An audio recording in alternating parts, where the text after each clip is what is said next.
The ultimate India में आप सभी को अभिषेक सरकार का नमस्कार। तो दोस्तों, अभी तो आप हर जगह पे देखते होंगे, कहीं भी मंदिर बन जाता है। आपके पड़ोस में, आपके एरिया में, आपके लोकेशन में कहीं भी मंदिर बना हुआ होता है।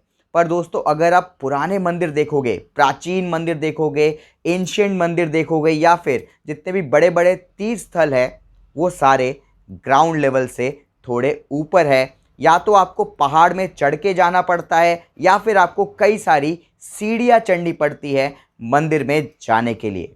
ऐसा क्यों है? क्यों जितने भी मान्यता वाले मंदिर हैं, जिनको बहुत ज़्यादा मान्यता मिली हुई है, वो सारे पहाड़ों के ऊपर है, या फिर बहुत सारी सीढ़ियाँ चढ़ के जाना पड़ता है आपको? आखिरकार क्यों जो पुराने टाइम के लोग हैं वो ग्राउंड लेवल से ऊपर मंदिर बनाते थे, पहाड़ों पे मंदिर बनाते थे, आजकल की तरह नहीं कि कहीं भी जहाँ जगह मिले बस मंदिर बना लिया?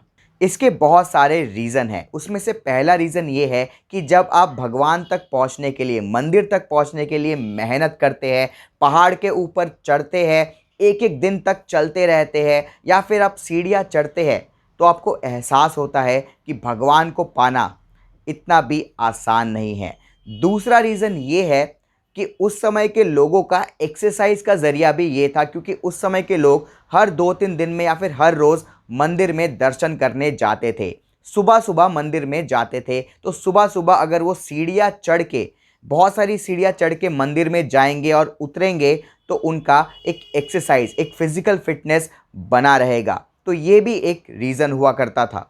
तीसरा रीज़न कि क्यों मंदिर ग्राउंड लेवल से या शहर से ऊंचाई पे बनाया जाता था, उसका ये है कि जब कोई व्यक्ति शहर से दूर थोड़ी ऊंचाई में जाके मंदिर में बैठता है, तो उसको एक सुकून का एहसास होता है। उसको लगता है वो दुनियादारी से दूर आ चुका है। उसको वहाँ पे शांति का एहसास होता है, जहाँ पे वो आसानी से मेडिटेट कर सकता है। पूजा करने का मतलब ही मेडिटेशन करना है।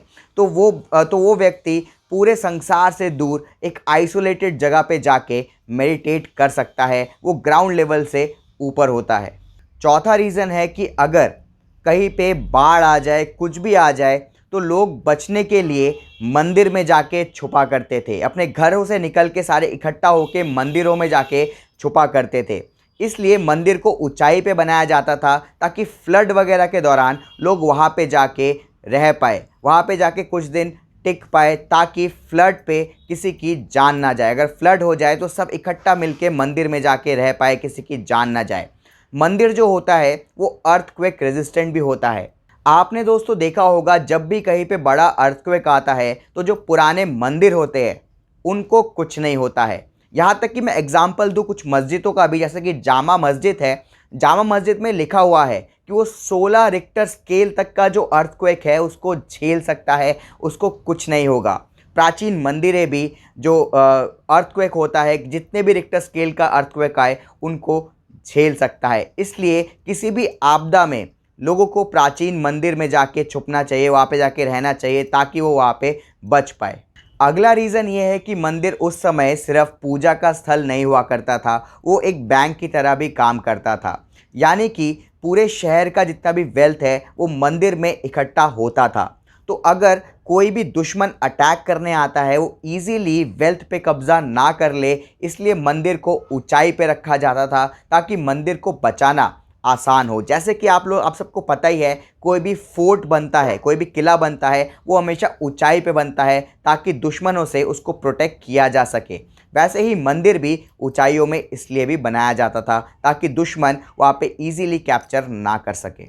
अगला रीज़न और आज का आखिरी रीज़न ये है कि जब भी कोई भी बिल्डिंग थोड़ी ऊंचाई पे बनती है, ज़मीन के लेवल पे ऊंचाई पे बनती है, तो मैग्नेटिक फील्ड का एक अलग असर होता है उसके ऊपर। वो जो जगह है वो पॉजिटिव एनर्जी से भर जाती है। इसके पीछे भी साइंस है। आपने देखा होगा, जब आप वैष्णो देवी में चढ़ाई करते हैं तो कितनी भी कठिनाई आए, आपके अंदर एक अलग सा जोश होता है। आप जय माता दी करते हुए ठीक ऊपर चढ़ जाते हैं। भले ही छोटा बच्चा हो या कोई बुज़ुर्ग, आप में एक अलग एनर्जी होती है। आप अमरनाथ, केदारनाथ कहीं भी जाते हैं, कितना भी कठिन रास्ता होता है, आप इजीली चढ़ जाते हैं। वही मैं आपको बोलूँ कि 2 किलोमीटर आप दिल्ली के रोड पे चल के दिखाओ, आप थक जाओगे, आप चलोगे ही नहीं।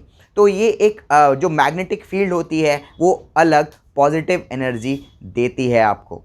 तो दोस्तों मैं उम्मीद करता हूँ इस वीडियो से आपको काफ़ी जानकारी मिली होगी। हर वेडनेसडे हम आप तक इंडियन रिचुअल्स के साइंटिफिक और लॉजिक रीजंस लेके आते रहेंगे। अभी कुछ दिनों तक हम लेके आते रहेंगे, इसके बाद नया सीरीज स्टार्ट होगा, पर कुछ दिनों तक तो ये चलेगा, कुछ महीनों तक तो ये चलेगा। तो हमारे साथ जुड़े रहिए और भी हमारे व्लॉग्स देखने के लिए, हमारे हर रोज़ एक्सप्लेन वे में न्यूज़ देखने के लिए हमारे चैनल के साथ जुड़े रहिए। इसके बाद हम लोग अभी अगले हफ्ते हम लोग चांदनी चौक जाने वाले हैं, वहाँ पे हम एक फूड व्लॉग भी शूट करने वाले हैं।